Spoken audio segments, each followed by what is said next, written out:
Welcome to the Lake Forest Podcast, a podcast with the lovely city of Lake Forest, featuring topics like local news, sports, music, people, food, and referendums. My name is Pete, and I'm joined with the voice of Lake Forest High School basketball, football, lacrosse, chess team, Skoo. Woo, woo, woo. The Lake Forest Podcast is supported by viewers, listeners, and businesses just like you. Make a memory of a lifetime with Shark Eye Outdoors out of Longboat Key, Florida. Experience their shark beach fishing, kayak tours, and fossil hunting. Go to sharkeyeoutdoors.com to schedule an outing now. Forest Bluff Real Estate Group serves Illinois, Wisconsin, Lake Forest, and Lake Bluff. John Josephitis, Laura Lee Van Fleet, and Michelle Parnell get a free market analysis now at forestbluffrealestate.com. For the best cannabis in the world, look no further than Iliad Epic Grow. They're a cannabis cultivation center owned by Lake Bluff's own Rich Ruzich. They focus on hard-to-find small batch products that will delight both the occasional user and ganjier. When visiting Michigan, ask for it by name. Epic Products, exceptional process. Iliad Epic Grow. For more information, email info@iliadgrow.com. Havey Communications has been helping first responders arrive safely since 1983. It's owned by Lake Forest-owned Mike Havey. Check them out at haveycommunications.com. Paul Hamann, candidate for Lake Forest Mayor, April 4th, 2023. He's a lifetime resident of Lake Forest, licensed professional engineer in Illinois, registered energy professional in Chicago, Purdue Electrical Engineering graduate, BSEE 1979, commodity trader for over 40 years. He's running on the issues of stopping the plastic grass in Lake Forest parks, because every 10 years a plastic field needs to be replaced because of deterioration and wear. Email paul.hammond.pe@gmail.com. We'd also like to say that we're thankful for our patron supporters. Reverend Luke Back from the Church of the Holy Spirit. Matt A., Elizabeth C., Costa, Lance, Otto, RDM, John C., Dan Rogers, and Mike Adelman. Shout out to the Lake Forest Breakfast Group, Rod Stop in Kenosha, Captain Mike's Kenosha, Greentown Tavern in Waukegan, and the Frolic Lounge in Waukegan. Walker, how you doing, Skoo? Morning, Pete. How are you? Beautiful Wednesday morning. Oh, man. I was able to get out the last 2 days, get the walk in, feel a little bit better. Get some of that 40 degrees. Might get a little rain today. I don't know. It's like the snow melting. Yes. Nothing like having soggy gym shoes. Skoo, we've had a busy few weeks, man. Well, so it's election season. Yeah. Everyone's coming out of the woodwork. That's right. We introduced the Red Sofa. First person to come on was Cathy Waldeck. That was probably one of the best shows we ever did, Skoo. What do you think? I agree. That was a good one. Very great lady. Knew that was going to happen. Actually pulled it off. No, it was her idea too. Right. So hopefully we get to see more of her in the future. I'm sad that I wasn't around. She was an influence not too long ago. Hopefully, her influence was felt on the show based on all the feedback that we got. So great job. And then we followed it up with our newest supporter, Paul Hamann, running for Mayor Lake Forest Independent. Nice. Vote for Paul. He's an interesting cat. Yeah, he is. He had some good insight. I don't know if it projects to winning the mayoral. But you know what? It's his point, and it's different and unique. His heart's where it needs to be, and I don't know. I like people like that. Yeah. You know what I mean? I like people like that. So, whatever. He ponied up. So nice. Thank you. Go, Paul Ham and Eggs, or vote Paul, y'all. That was my idea. Speaking of mayoral elections, we got an update to the coffee bean poll that we do with our weekly email. Just to update you on the numbers. Dr. Randy Tax, 60% of the vote. Prue Beidler, about 28% of the vote. Paul Ham and Eggs, 7% of the vote. and somebody requested that we put other, and that was about 5%. 42. And they said none, Mickey Mouse. But the interesting thing about TAC and Prue, take it for whatever it's worth. You know, I'm sure our poll isn't the most scientific, but the first one we did in week 1, Dr. Tack had 93% of the vote, and Prue had 7. So Prue went from 7 to about 27. So I wonder if any of these things. That was good timing. Feel the same way. I wonder if any of these things. We'll get to that later. We had a city council meeting on Monday. Dr. Montgomery, the superintendent for District 67-115, went up to talk about the $105 million bond that they need to work on the high school. And when is that vote coming up? In April? I believe it's in April. Yeah. I mean, yeah. I thought he did a great job getting the message out. And yeah, not too familiar with it, except understanding that it's, you know, about some infrastructure upgrading and all that. So, well, yeah, I guess if in an 88-year-old school, you know, at a certain point. Well, the questions that the people are asking, I guess, you know, why now? Why didn't do it evenly over time? And you know, Dr. Montgomery's he's taking over, you know, from the last person. So he's like, hey man, we need to fix this thing up. And there's a certain split for asking for the money. How much is for classrooms? How much is for maintenance? And he did a pretty good presentation explaining it. That was first great. time. Yeah. First time I've, you know, watched the guy, listened to the guy. So I thought it was good. But you know what? You know how we're going to know? We got to bring him on the show. So we'll have him come on and we'll talk about the referendum. Then, of course, people are talking about the turf. Again, good timing. Cooper's got very many opinions on things. There are some different people speaking up, and I wonder. I didn't get to that point. Oh, I did. And it makes me wonder if I could be a fly on the wall, Skoo, on those dinners that those guys and gals do before the meeting. Mm-hmm. Okay, you say this, you say that. Right. I don't know if that's. I don't know if that. I don't know if that's happening or not, but you know, some things that I noticed was if people are going up in a group, that happens. Yeah. It's, you know, I'm sure they're powwowing and now you're going to say this. Make sure you say this. I'll say this. Yeah, but at the powwows, it seems like Nancy Novit, Ray Bushman, Melanie Rummel, they're like eating dinner at one table, and then Preschlek, Jim Novit, they're eating at another table because. Oh, you're talking about the alderman. Yeah. Oh, I thought you were talking about the public that goes up there. No. I'm talking about the alderman. They have a little dinner before I believe they do. They have a little dinner before the city council meeting. And I just wonder if any of this stuff goes on. And if there is a dinner, is everybody sitting at the same table? Because Nancy Novit came out. She showed up at this meeting. Oh, really? Oh, yeah. She showed up. And I didn't get through the whole thing. I'll leave that to you. Because just the look on your face. We'll have the opportunity to move some of those games and events over to Deerpath. 100% of them, I don't know. Okay. Until that day actually comes up. What about the parents who don't want their kids to play on turf?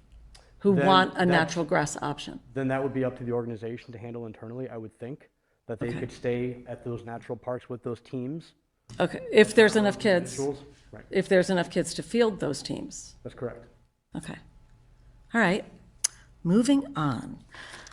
I saw in the chart that DPM as their wellness as well after school, the DPM teams. Yes. Again, it's back to parents who don't want their kids on turf. So the school does have the field to the northeast. There's a smaller area that's typically used for field hockey, and even girls lacrosse back in the day, but more so field hockey now. So there will still be some natural space if they'd like to use that versus. But only if they're participating in the programs that are cited there, right? Well, that's just the school. The school uses that space for their But activities. if this is an after-school team, if this is a team, and you want to play field hockey at DPM, and the DPM field hockey team is practicing on the turf, then that's It's it. up to the coaches and their That- program yeah, if I they want to go understand. turf or But natural. it's- yeah. that's But the gonna- option's there. Okay, Yeah. all right. Finally, in the Johnson report, they talked about having fireworks at Deerpath Community Park. I think we know that's not. Mayor Panaleone, I understand your point, but we're going from a not paying anything to now paying a surcharge because they're playing on a turf No, they're field. paying. but they're No, they're paying, paying they're now. paying. They pay, but they're not They're paying a paying. surcharge for a turf field. Yeah, they are. Out of the community, they are. They're paying, yeah, if They you were are. in these, They are. these Somebody must have talked to her about something, and I don't. What the people that are against this thing, certain things come up, congestion. What I don't think they get is, now you know more than anybody, Skoo, because you're a rec guy. The congestion, the use for these fields are only a couple times a year, right? Well, the idea is, there's a lot of off time where the fields aren't used. And Right. the hope is that, when this goes through, and that's a whole programming thing, is access to this and utilization is one going to be good for the community, but also, from a youth playing standpoint, as well as, outsourcing it to other entities and all that. But yeah, I mean, that's the hope, that's the goal, that it's going to be a beautiful facility, and not only residents, but somehow we can fit in programming for other things. Well, it's sort of, I want to say it's like a retention pond, but you need a place to have overflow, and you can't play at the grass fields. And when they are needed, they're only a couple times a year. And I think people they're looking at utilization, and it's not an evenly spread out thing. That's what I'm learning about it. Jason, utilization. I mean, yeah. I mean, it. And again, I'm talking off of experience versus what I heard last night. Yeah. So I didn't hear it. But some are going to say, "Oh, yeah, the Waveland Park and South Park and West Park and all these other parks are just flooded with use and programming." And when you look at it from maybe a small window of time, like a couple hours a day, yeah, and it's tough to manage to get that in there. But we have enough fields around the community to leverage and use programming. The key thing is, though, maintenance. These are not, they're grass fields, so they have to be maintained. They're dirt fields, some of the infields and all that. So there's a lot of maintenance, a lot of money. Over the years, this century, they haven't been maintained. Thus, they've been created to be really crummy, as opposed to using a more profound word. yeah. So it can't Well, come down to, the whole thing should have been, we never get to this point if they were maintained throughout the years like they should have been. But again, that wasn't done. That was intentionally not done years ago. So now we're at a juncture where it becomes, do you keep going that way or go to a artificial Right. conversation? And that really is where we're at. And, again, I'm always believing real grass is the way to go. But Well, the other thing, the people that are against it, remember, we're in a community, right? Like, that $105 million bond, that's going to cost me $500. It's going to cost you $500 a year for that thing. I ain't got no kids. I got no kids going there, but I'm part of the community, so I'm paying up. Part of their argument is, well, I don't have any kids using the field, so what? You know what I mean? So yeah, there's but a lot it's of the same thing. It's the same argument with any referendum that comes through. You're living. This is part of what makes Lake Forest the community that everyone's moved to, is the opportunities that we have to improve something and make it better for the entire community as a whole. You know, you're going to have to pony up at some point.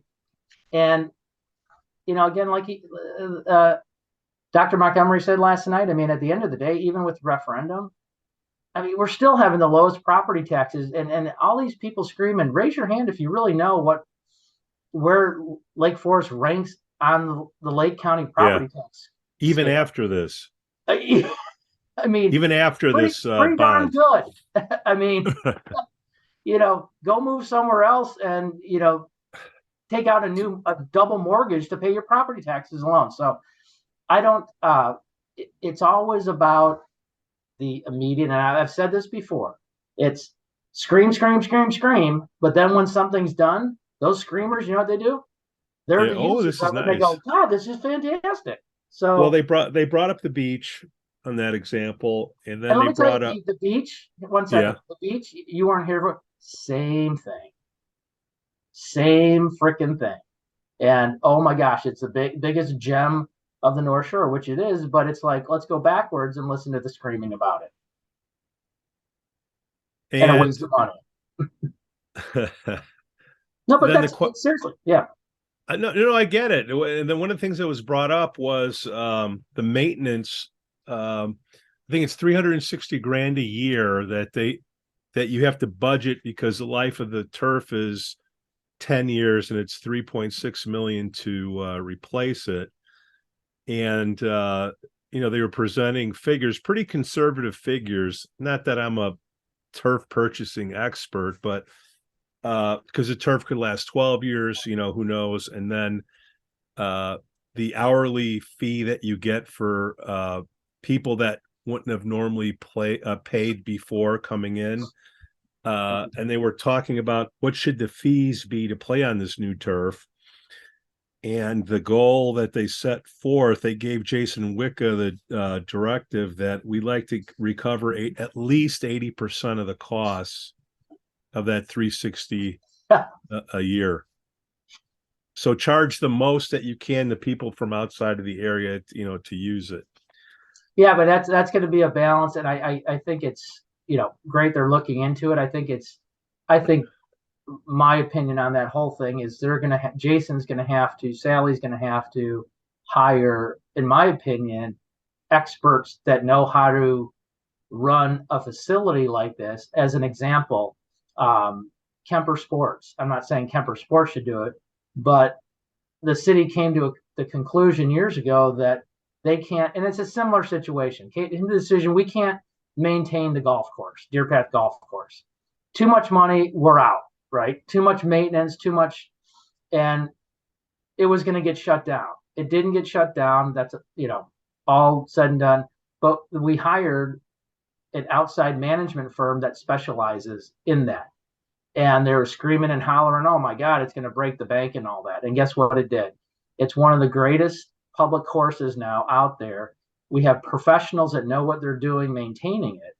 And I think that business model is what's going to be needed for the new park. Someone that knows how to manage it, knows how to market it out to, if truly they're going to try to recoup 80% of the maintenance costs, that's a really big number, in my opinion. And a professional that knows how to do that and knows how to market it probably needs to do that. And it's and then there's other entities that just within the community that are using it that are going to need to start ponying up, in my opinion, to the rec, because they don't, and they're major users of the current field. So, well, one of the things that came up as an alternative source of revenue was tournaments, and you had the people that didn't want tournaments. They don't want people coming in from outside of town. And those are generally the people that don't have kids playing and have no clue what they're talking about. Okay. And all right, you ready for this? I've blown a lot of crap to Alderman Eileen Looby, and this is my opportunity to say she did a pretty good job at the meeting Monday. I don't know what happened, but the way she spoke up. I may be in the minority here, but I, as a parent of small children, I actually think it's kind of exciting to have a tournament in your own town if you are playing a sport. So every once in a while, if we have a Lake Forest team that wants to be a part of a tournament of some kind where you have another 6 or 10 teams, I'm in support of that. Why shouldn't we show off this infrastructure improvement to our Parks and Rec department? So when we look at usage and maybe filling this gap of our local Lake Forest residents that, I'll be signing up for flag football versus some of these more club sport teams, I think it's okay to charge them higher and have that opportunity to gain more money to pay for the replacement. For the turf and the reasoning behind it, because she has kids that are about to play or have played and kind of gets it. Because it is exciting to host a tourney. Right. And if you have downtime, right, if it's not the overflow time to have a tourney out there, why wouldn't you? Yeah. And again, tournaments, everyone's so focused on kid tournaments and all that. It's an opportunity for all sorts of adult tournaments. There's a gamut of things that can be done that involve the community and don't involve the community. But you know what? It's revenue coming in. And I'm telling you, those fields are not, every field is not occupied every minute of the day and throughout the year. They're not. They're not. It's a fact.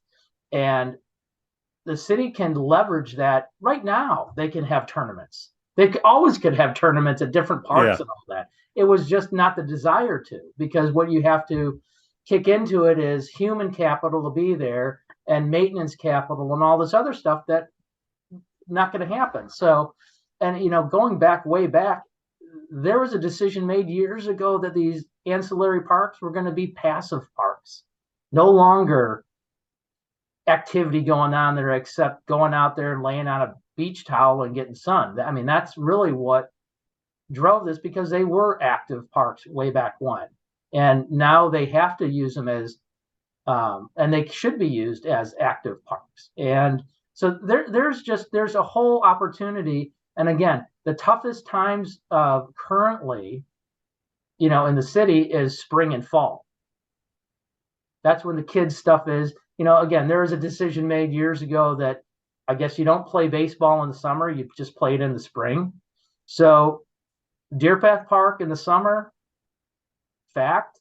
All these other ones, you drive by these parks during the summer days. Yeah. Nada. So, the capacity is there. And if, we're going with this turf solution, which I think we should and know we should, there's a huge opportunity to leverage our entire park system for tournaments, youth programming, and all that. And it's a great opportunity. But again, I think it needs an outside source that knows how to do that. And nothing against the staff at the rec and all this other and city staff.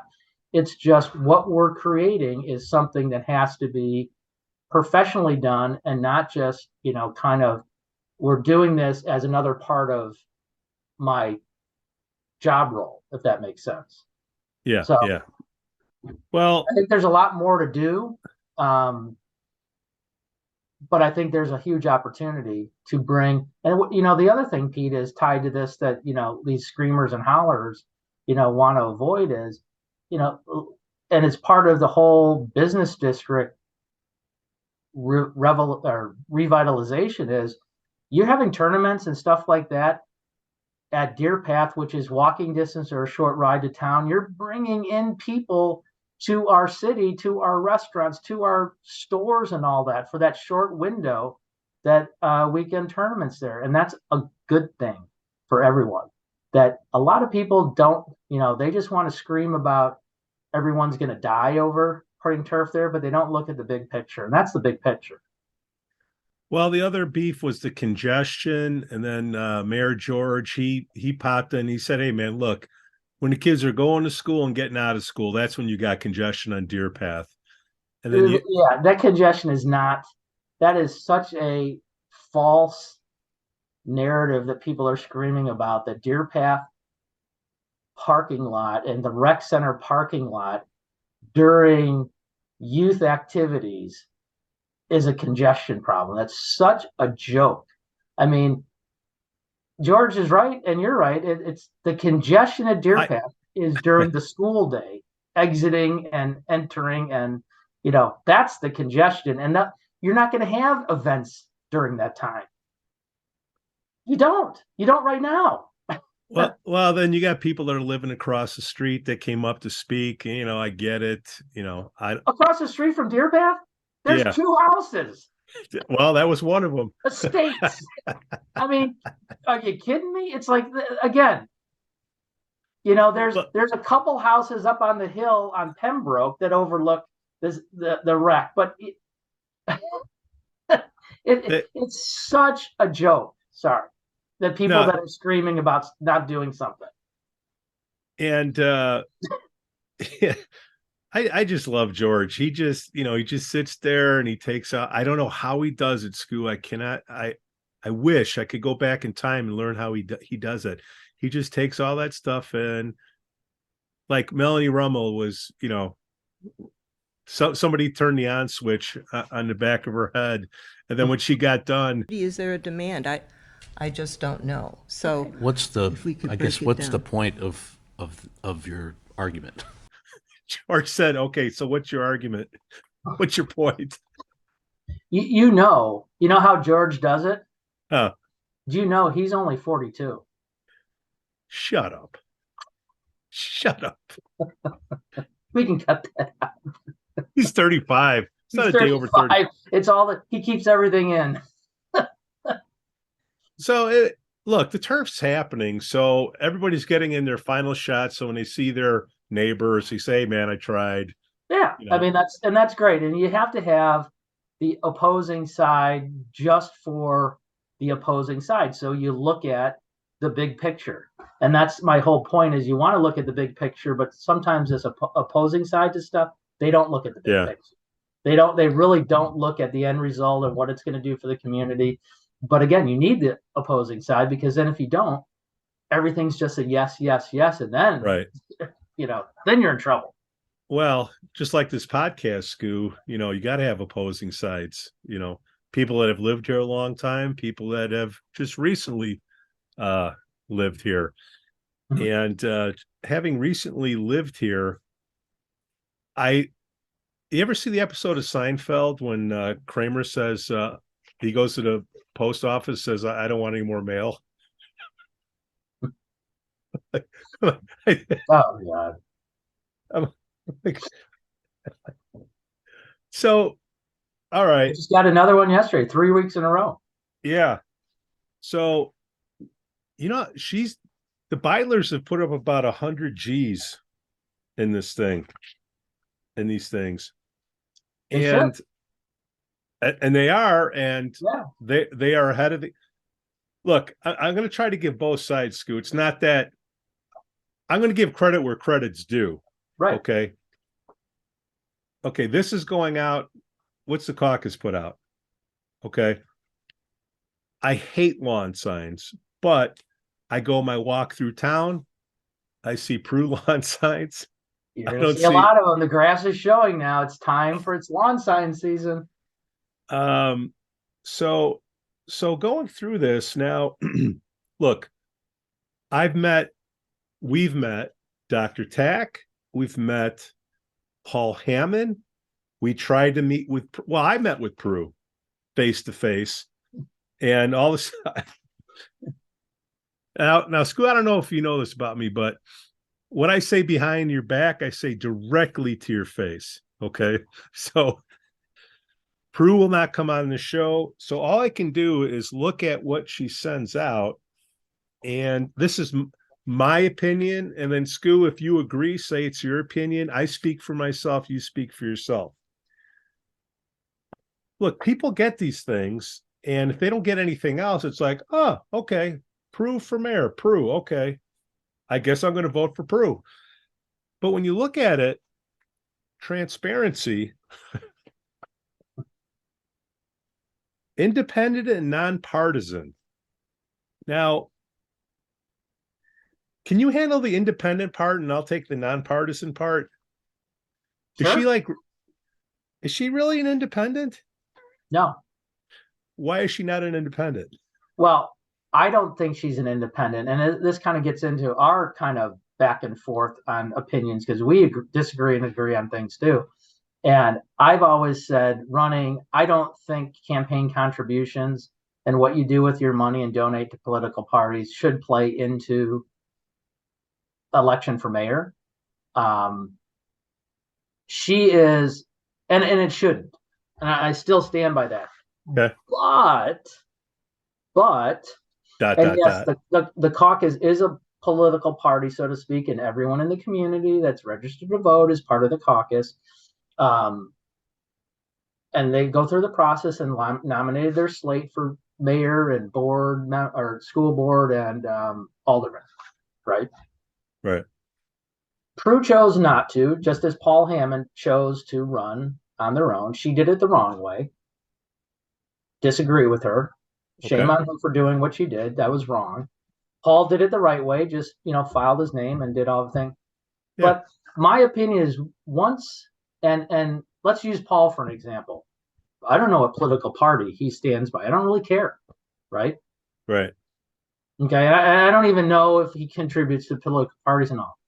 Prue, on the other hand, I don't care what political party she belongs to. I have an idea, but she has now, in an election for a political position, she has sent out literature saying she's independent.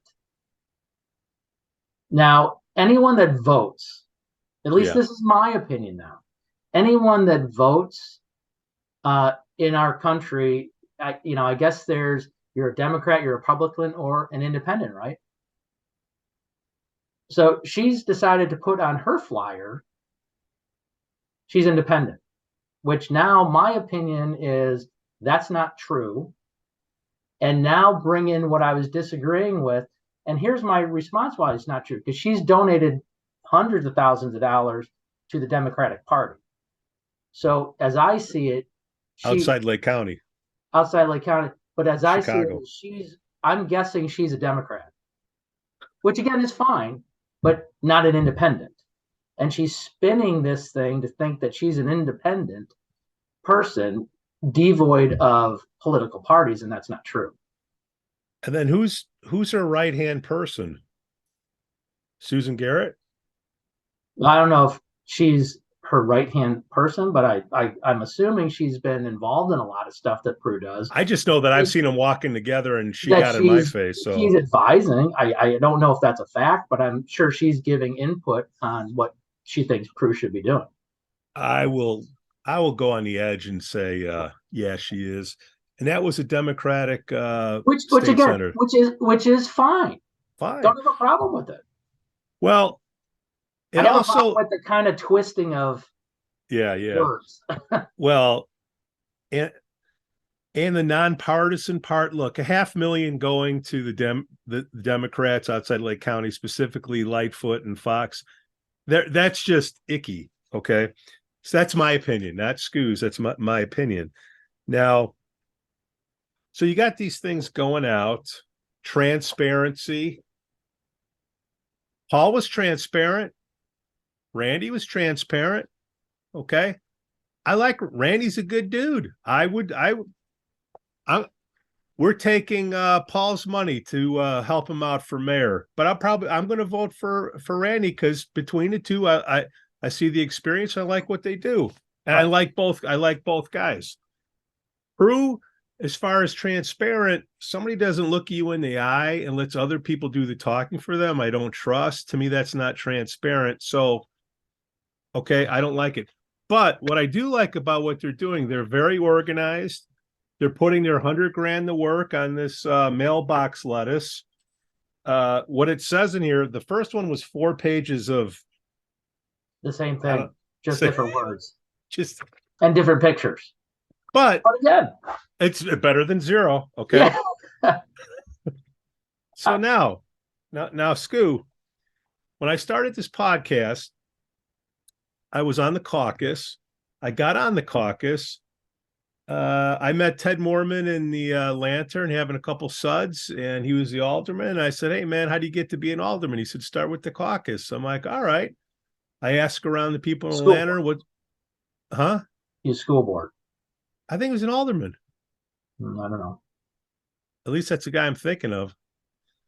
And, you know, I'm pretty good with names, especially after a few. So anyways, I'm like, "Hey, guy," I'm asking, you know, around the bar, "Hey, what's the deal with the caucus?" "I don't know. I went to see a club people, you know, stuck up. You don't want to be part of that." I'm like, "Wait a minute." I go, "I'm going to go check it out for myself."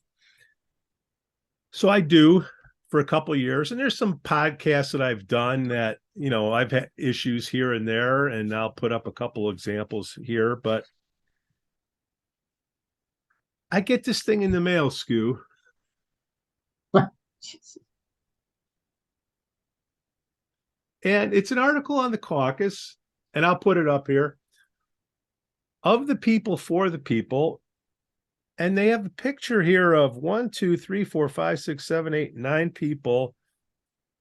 And they say, "The Lake Forest Caucus helps to ensure city residents have the best candidates for election when it comes to managing a city and its affairs."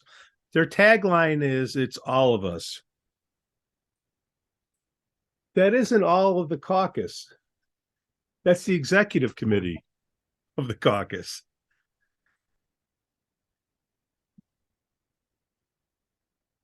There's a picture here of the leader of the caucus, front and center with his legs crossed. And it seems to be a self-promoting article. Randy Tack's in the article as well. But the only thing that I see in my mailbox is something. Now, I don't know anything about this publication other than I'm guessing it costs a lot to go in here, because there's a lot of like Gucci ads and Rolex. I was going to put an article in there, but and to me, it's like, I'm trying to give credit to the caucus, but when they do things like this, they put their article in this, I don't want to say elitist publication, but when they have their gathering at a Ferrari dealership for whatever, $75, and it's limited to, you know, who can attend, as opposed to doing it at the Lantern, Chiefs, or Duffers. Gorton, you know what I mean? I'm like, they are missing the mark, or it's bad optics. And I think it's a good process. It's just that if you get a bad patch of people in there at the leadership level, this is where this thing goes awry. And Dr. Tack is a good man. I like him, met him. I know the leader of the caucus. And when I see this article, and their new tagline again is, "It's not all of us, it's some of us." So we are all the caucus. Right.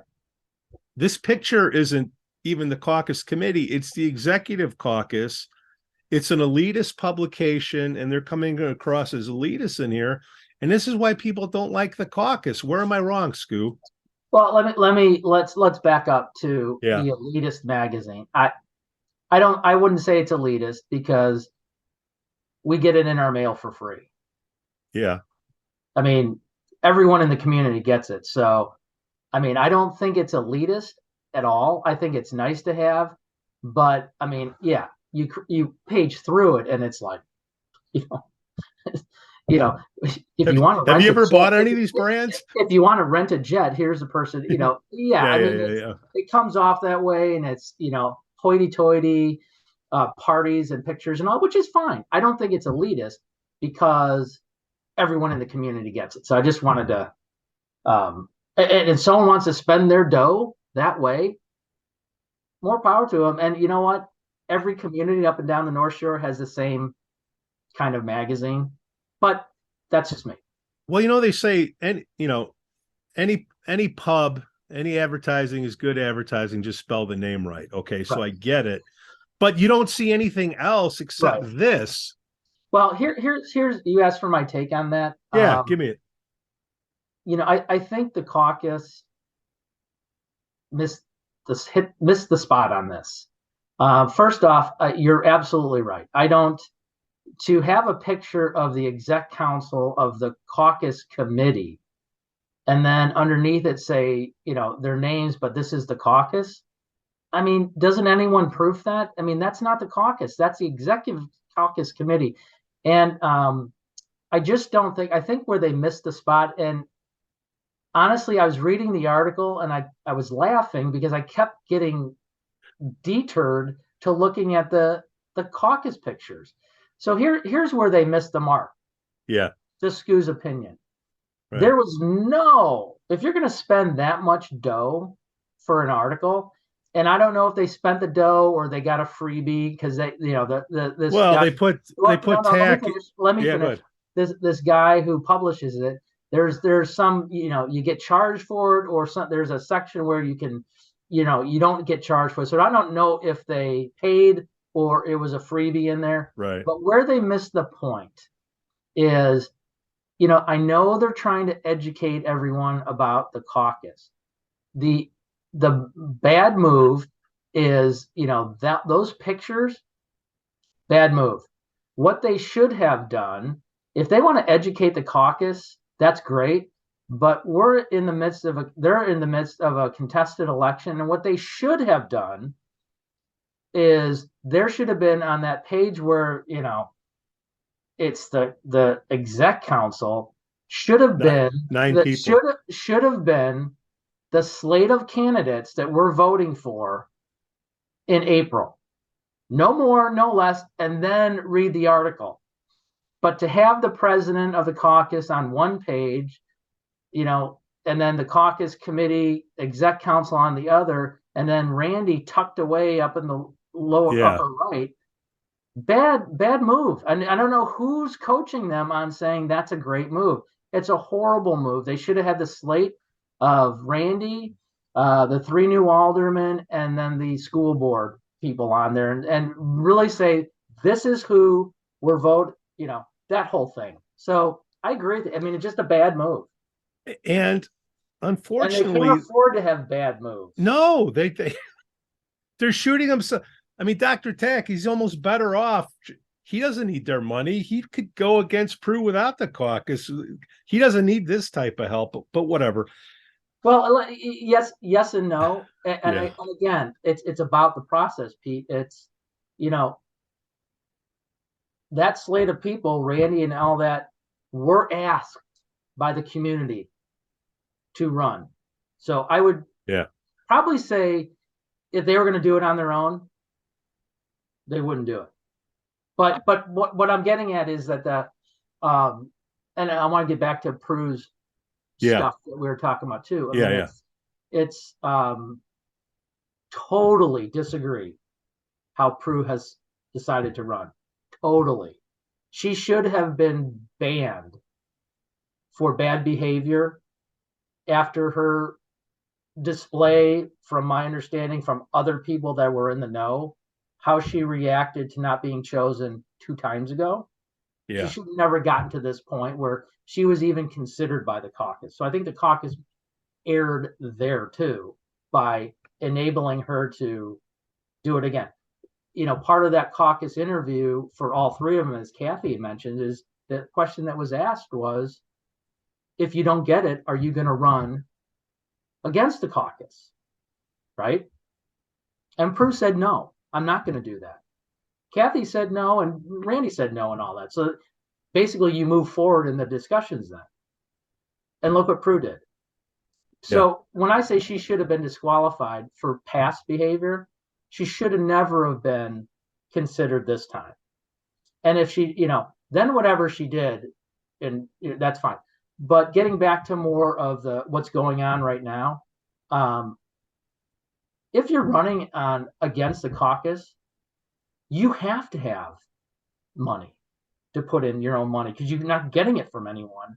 The caucus has money through donations and all that, and they have a contested election, so they go out to the public and seek donations. There's nothing wrong with that. There's nothing shady about it. That's the process, right? And that money then goes into competing against, in Prue's case, because this is the first time that someone's really kind of was part of the process, didn't like the results, so ran, right? And on top of it, she's got funding to do it.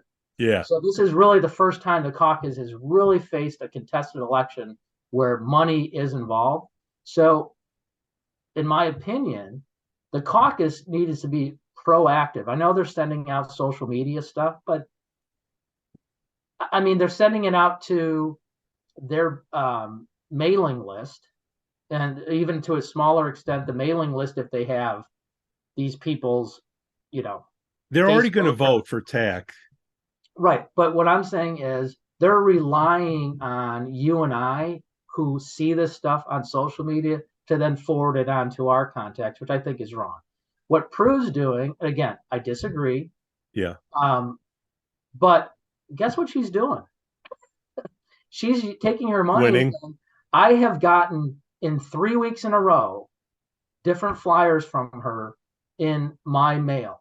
So that tells me that, first off, it's not selected.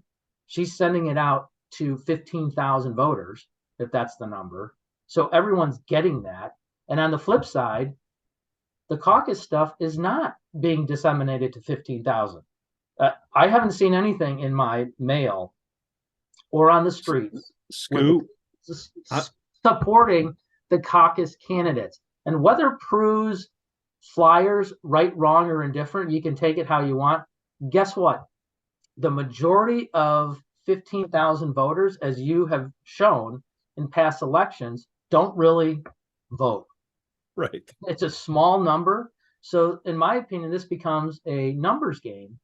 And I tell you what, if I'm one of the 8,000 or so people that didn't vote last time, and I'm getting inundated with the same thing from the one person, guess what? When I get my mail-in vote, and all of a sudden I got a flyer from Prue again, I'm like, you know what? Okay, boom. I don't support Prue at all. I like Prue. I think she made some bad choices and got some bad advice and can't seem to walk away. But on the flip side, the caucus is reactive, and they should not have. I know you hate yard signs. I'm just biting my tongue. But they're reactive again, because guess what? Those yard signs, everything right now in a contested election, the caucus, because it has the power of people in the community and the 43 people on the caucus. How have we gotten? And I'm a voter and I am a supporter. I've been through the process. I was part of the process, and I cannot understand how we have gotten to a reactive point in this race. Let me know what I can. And shame on these guys. And you know what? Shame on putting yourself in an article that someone's told you this is going to be throw us over the top. And shame on you for putting yourself in there because you missed the target.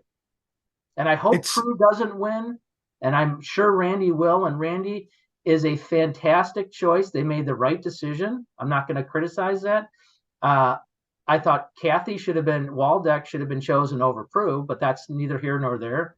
But Randy, the decision, he's, whoever's listening, vote for Randy because he's going to do a great job. He's going to keep our community moving forward and fantastic, and he's the right selection.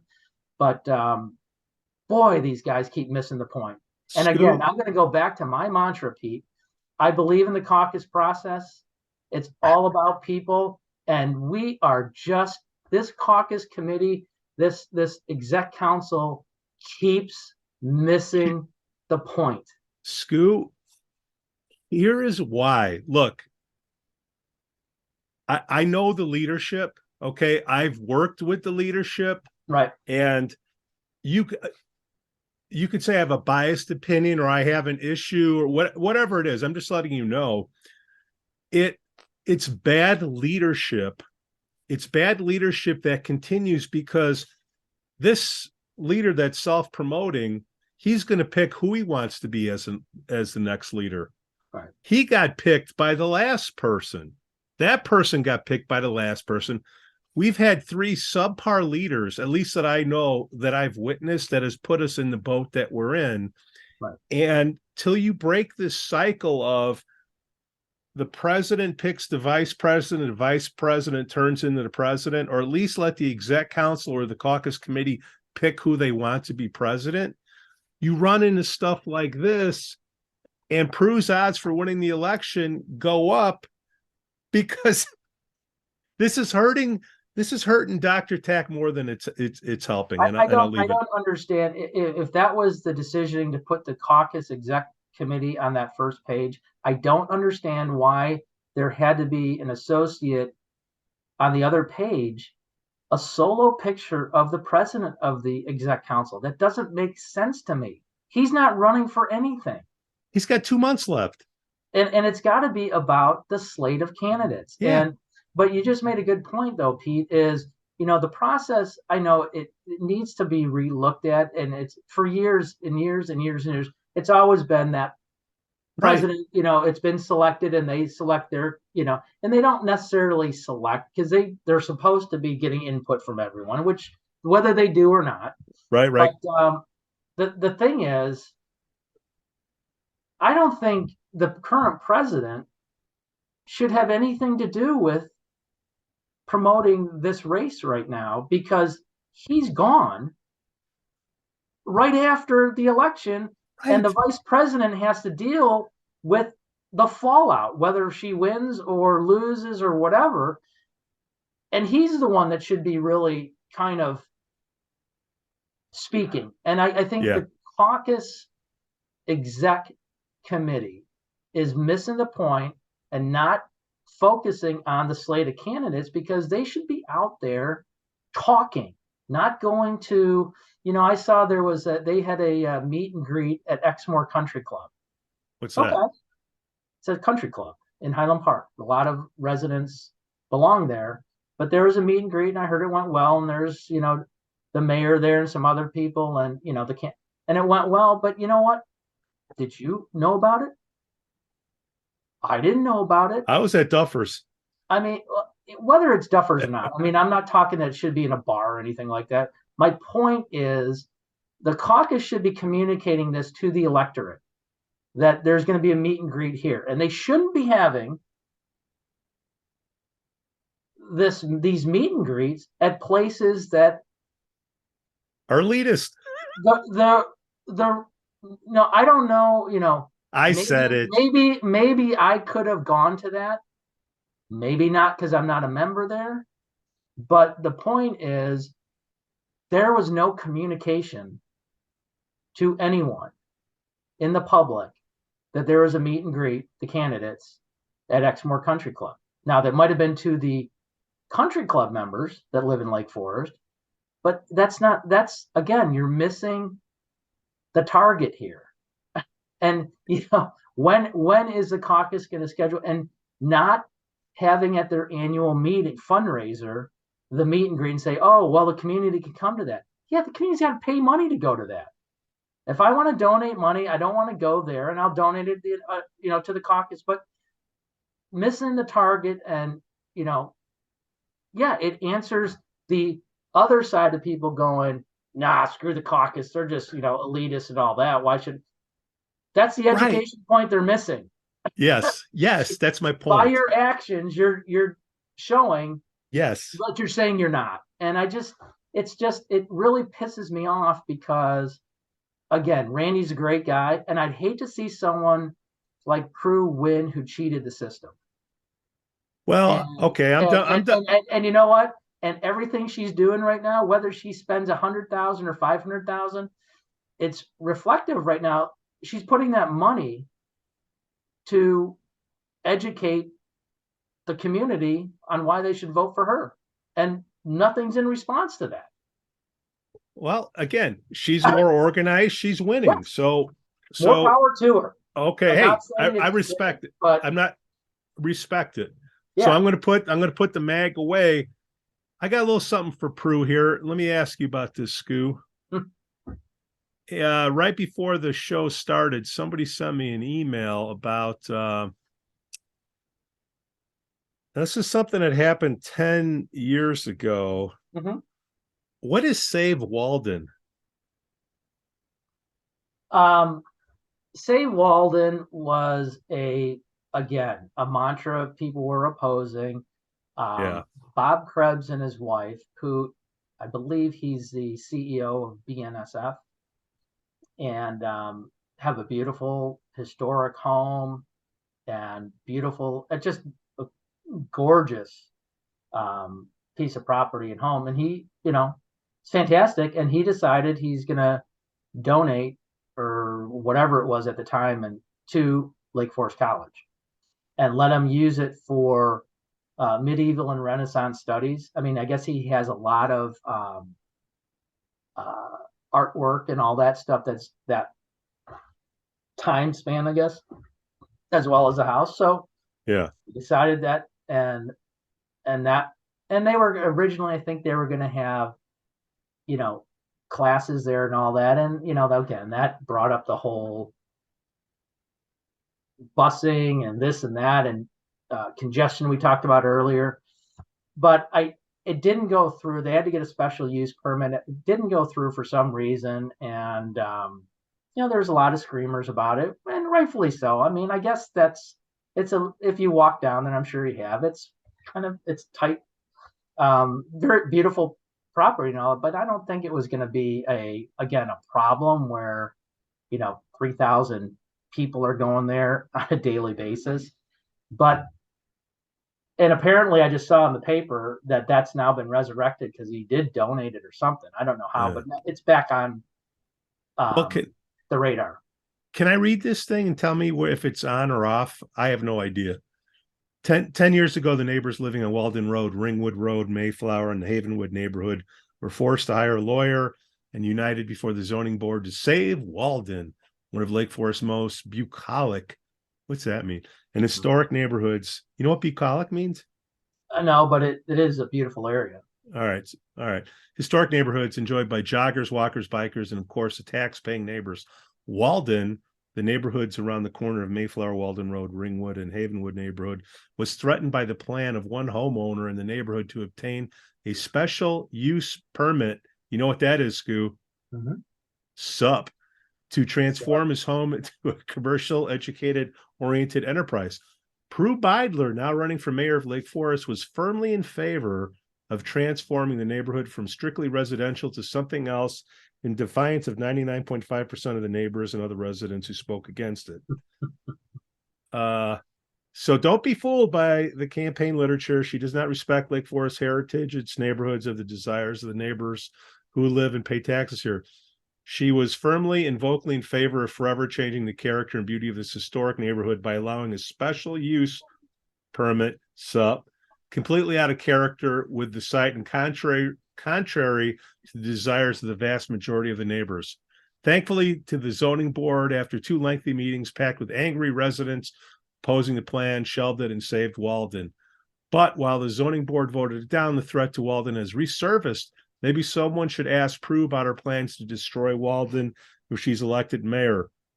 The threat is real. Here's the sources. Is that any of this true? Well, it's all true. Okay. I mean, so it's all true. I mean, she did support, and I support it. I think it's a beautiful area and all that, but I don't think it's going to, if a homeowner wants to do that, and if it's managed by the college the right way, absolutely. Now, the thing with Prue, though, is she's running on the stance of, proper real estate development, and she wants to keep the character of the historic areas intact, which would kind of contradict what she supported back in 2013 with this. So, I don't know. I think Prue is it's just a can I say gobbledygook? You just did. Of stuff that contradicts everything she's about. I mean, it's politics, it's. Well, yeah, but it's bad politics, because good politics. No, this is bad politics. But she's like, I'm for preserving our historic thing, but yet in the same breath, she was wanted to do whatever they. I support the caucus and all the processes only if it benefits me. I mean, the misinformation she sends out there, I sent out there's an email sent out by Prue encouraging people to come to the meet and greet and vote against the slate. Yeah. She says, no, I never did that, but yet there's an email from Prue Beidler saying that, and it didn't go, and she's claiming it went, the people of Lake Forest have spoken. I didn't get the email. How can I speak? And, why is my vote not counted? And I didn't even know about it, but Prue sent it out to a select group. And then she sits there and argues and lies to her friends saying, no, this not everyone. I didn't get it. So, I mean. You know what these two have in common, Skoo? Both of them are self-serving. Thank God we got good people. Look, like you said, the process came up with Dr. Tack. That I'm grateful. That gave me hope. Because I've been flipping, and a whole slate of candidates. Yeah. For the council and for the school boards.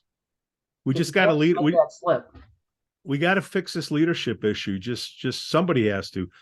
And then Skoo, in that city council meeting, there was like how do you do that? It was one of those moments. Some little kid went up to this podium. And 11-year-old kid.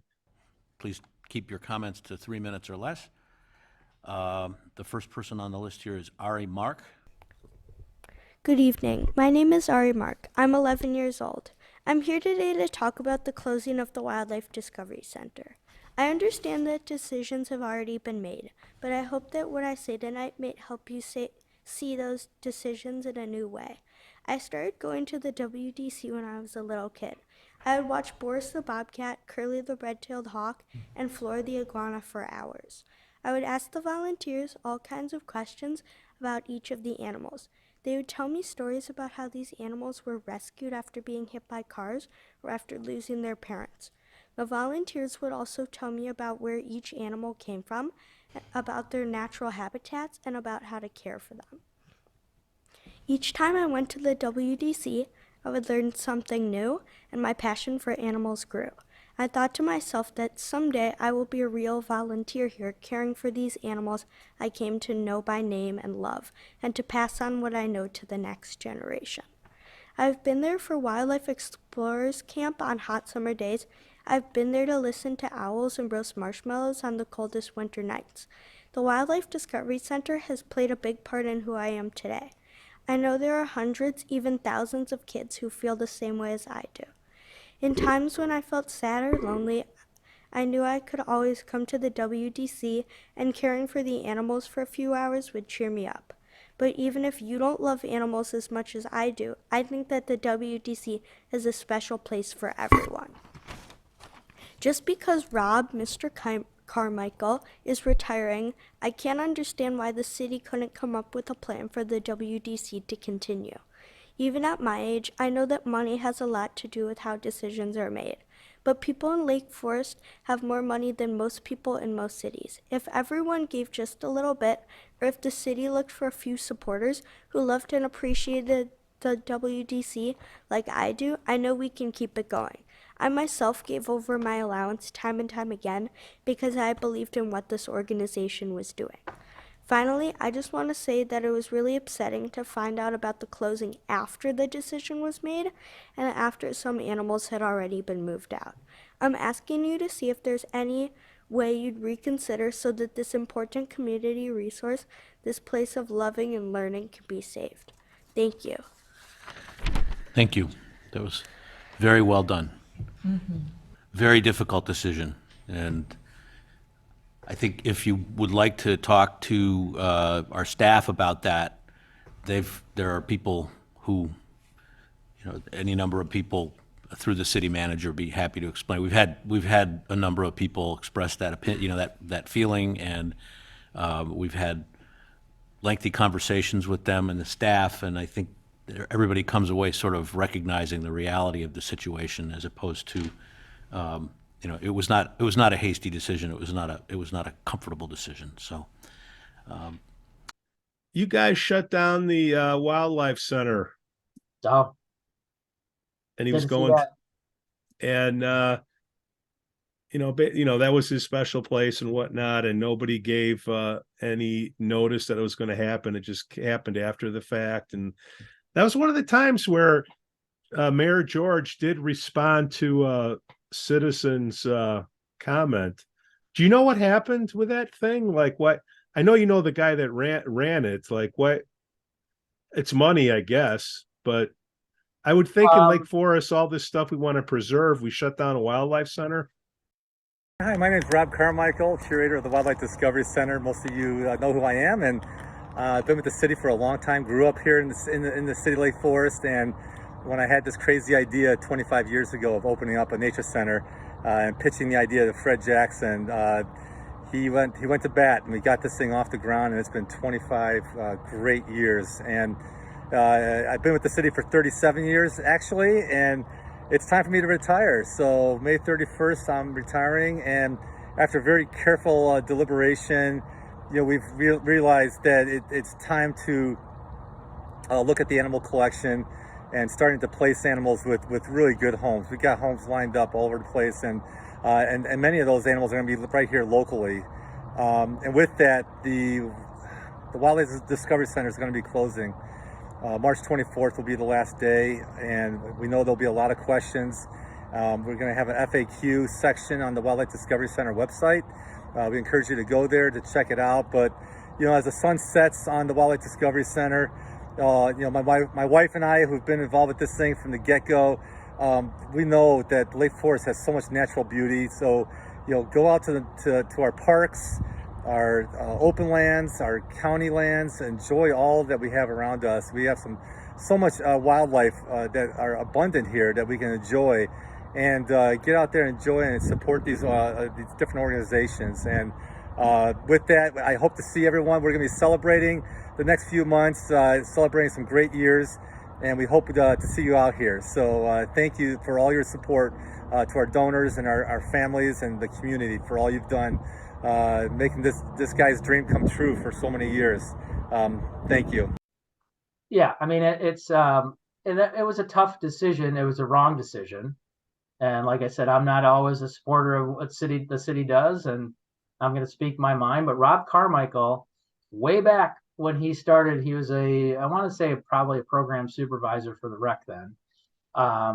Went to Fred Jackson and Bob Kiley at the time and said, here's what I want to do. And chuckle.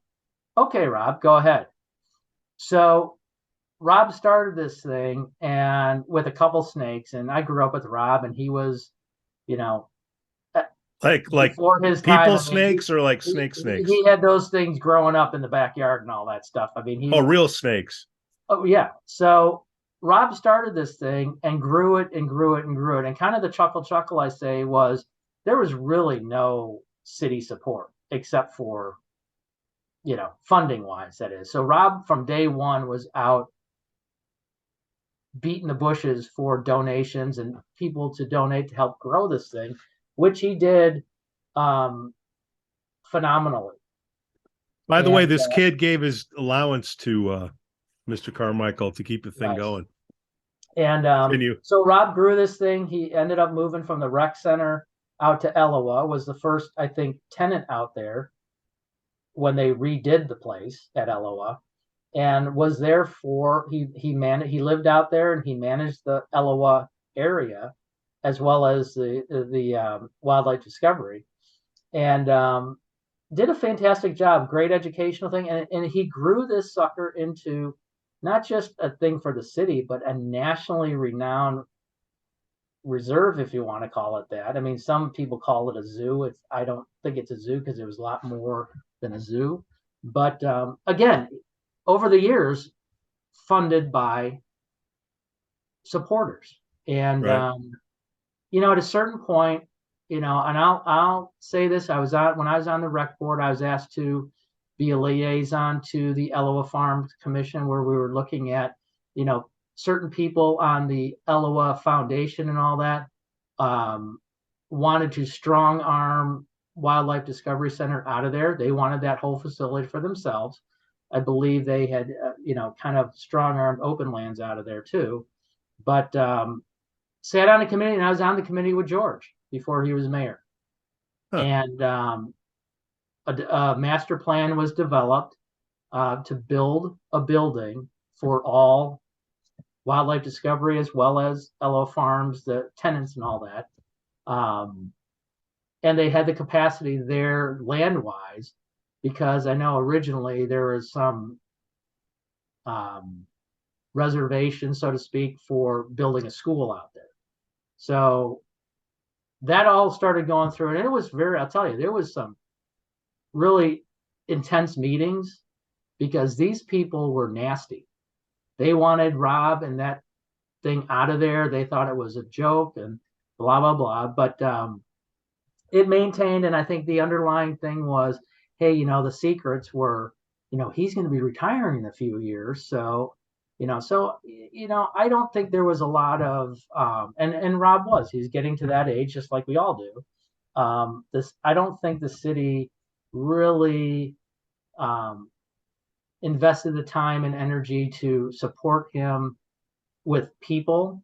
A succession plan wasn't really, and should have been, but I just don't think anyone was really in dire need to what happens when Rob does decide to pull the plug and kick the can down the road. And Rob, again, this is all my opinion, but a lot of fact behind it too. Is I know Rob presented to them the cost to do it and all that. I just think they're just could have put more effort into, should we keep this going? Can we take some staff and move them around to help support it? It was just, kind of, okay, instead of shutting it down, they're saying sunsetting it, which, everything. Corporate speak. And it's too bad because, again, the community was not told about it until Rob's posting, saying he's retiring. And was this ever talked about in the city council or park or rec or any of that? None. Wow. Nope. You would think this would be... I can't speak on the park and rec except when I was on there. But there was discussion when I was on there, but never to the extent of, okay, let's fast forward when Rob does retire. Do we have a succession plan, or are we going to just shut it down? And thank goodness Rob, it's sad for me because he's such a good friend of mine. And would he come on? He might. I'll ask him. I mean, he's kind of always been kind of like the whole city staff. When we ask him to come on, it was, I don't really know if I can, but it's too bad. I mean, it's I think it was a bad decision. I get it. The numbers that I guess the city's been tossing around, and I know they came from Rob or whatever, but I just don't. I think there was no real city effort, and I think it was a win for the city for the years because he developed it into a wonderful thing. But the sad thing is, it's his legacy that just kind of gets shut down. But thankfully, he was able to find homes for these animals, and he's taking a few of them, personal ones of the animals to where he's moving in the South, and hopefully he starts something going similar. But boy, what a miss the city I guess had with here's my thing is, and I know the city didn't think this, and I'm going to get backlash from friends and all that, but here's the thing. there was no succession plan. Sorry, there wasn't. It was Rob's decided he's out. Now what do we do? You can't tell me the high school, District 115 or District 67 or Lake Bluff District 65 and all that. Is there something, with the schools couldn't take this thing on and figure out a way to do this? There was no planning, in my opinion, on how do we keep this gem going. And look at the fallout. People going, what the hell? What? I guess my question to you, Skoo, is like all this energy that Rummel and Bushman and now Novit, that crew, why aren't they like beefing about this? Do you know what I mean? Because I guess there isn't any political gain. Because it was a thing that the city never wanted to do it. This was and people disagree with this, but I'll disagree with the people that disagree. This was a thing that Rob created on his own with his heart, with his passion. And it originally started out as kind of like, okay, Rob, do what you can do. And he did it.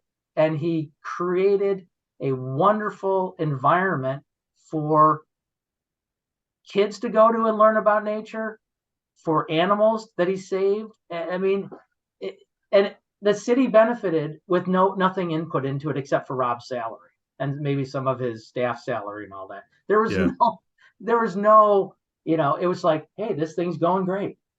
Keep it going. Thank God Rob's got, he's not going to be retired for another 10 or 15 years. So we're good. Oh, but Rob now is in retirement mode, and Rob put in, just like his video said, he was in it 200%.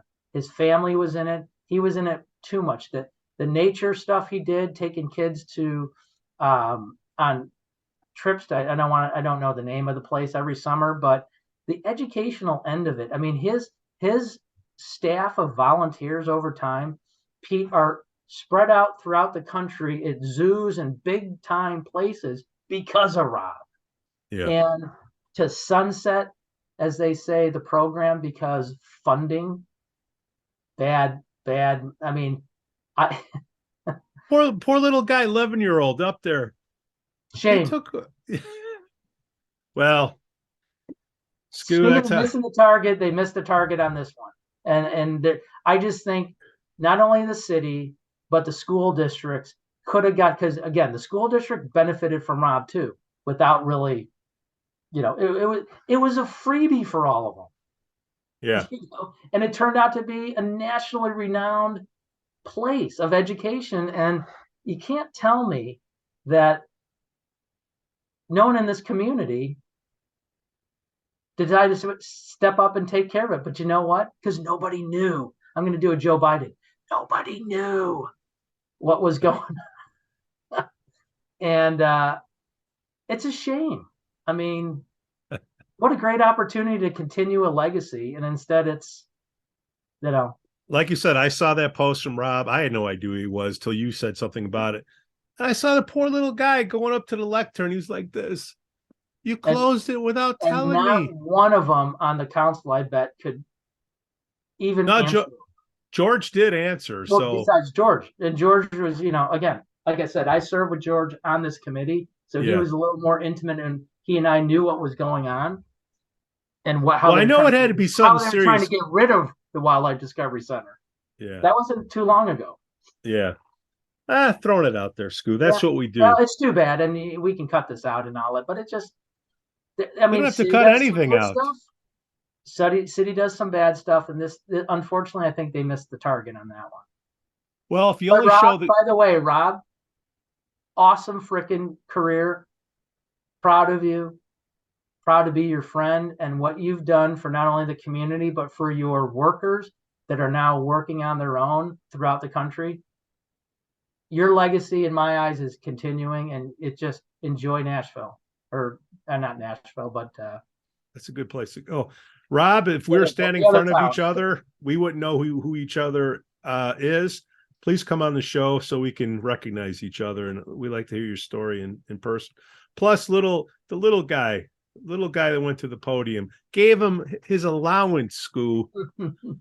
I mean, think about it. Think about that. That poor kid, that was his haven.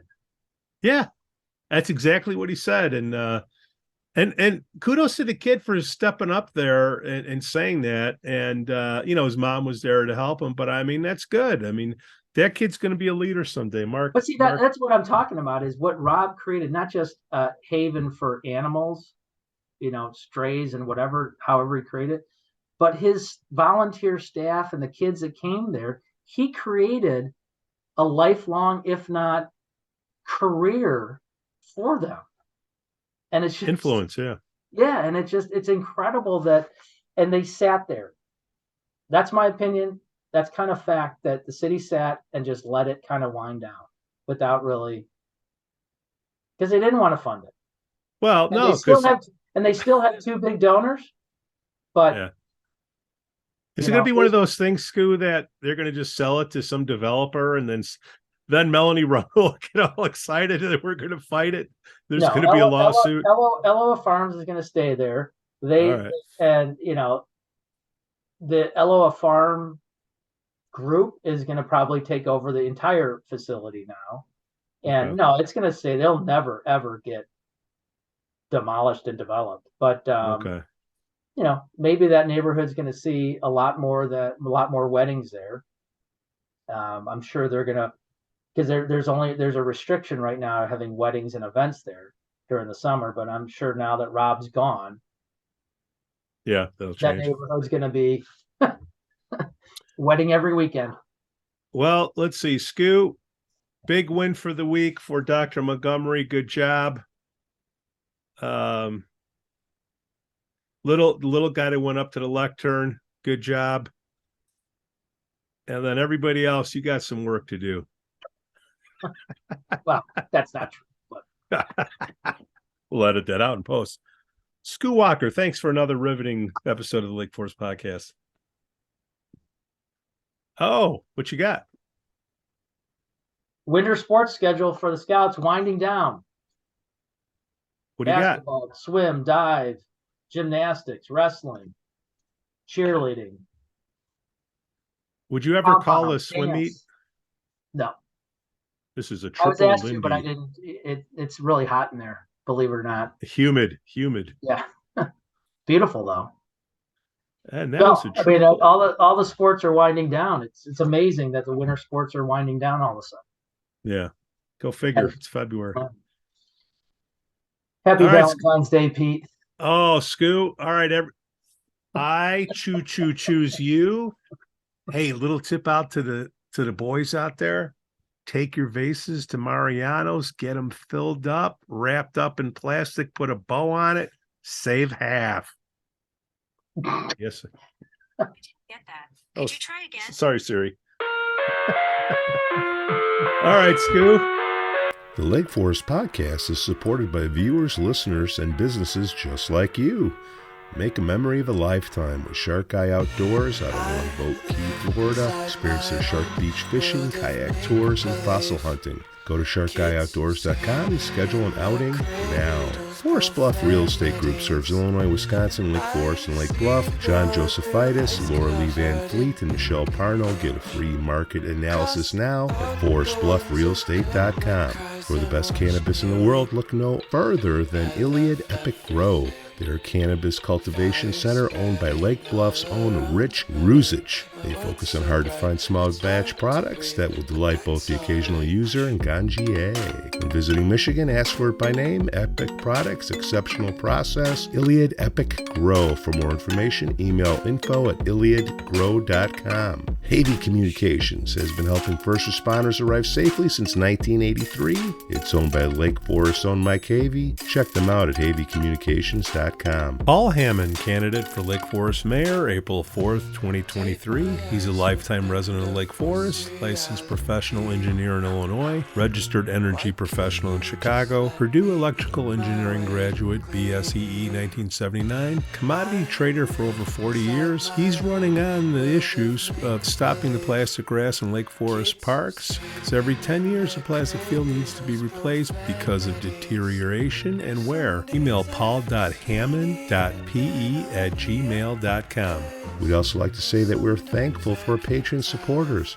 Reverend Luke from the Church of the Holy Spirit. Matt A., Elizabeth C., Costa, Lance, Otto, RDM, John C., Dan Rogers, and Mike Adelman. Shout out to the Lake Forest Breakfast Group, Rod Stop in Kenosha, Captain Mike's Kenosha, Greentown Tavern in Waukegan, and the Frolic Lounge in Waukegan.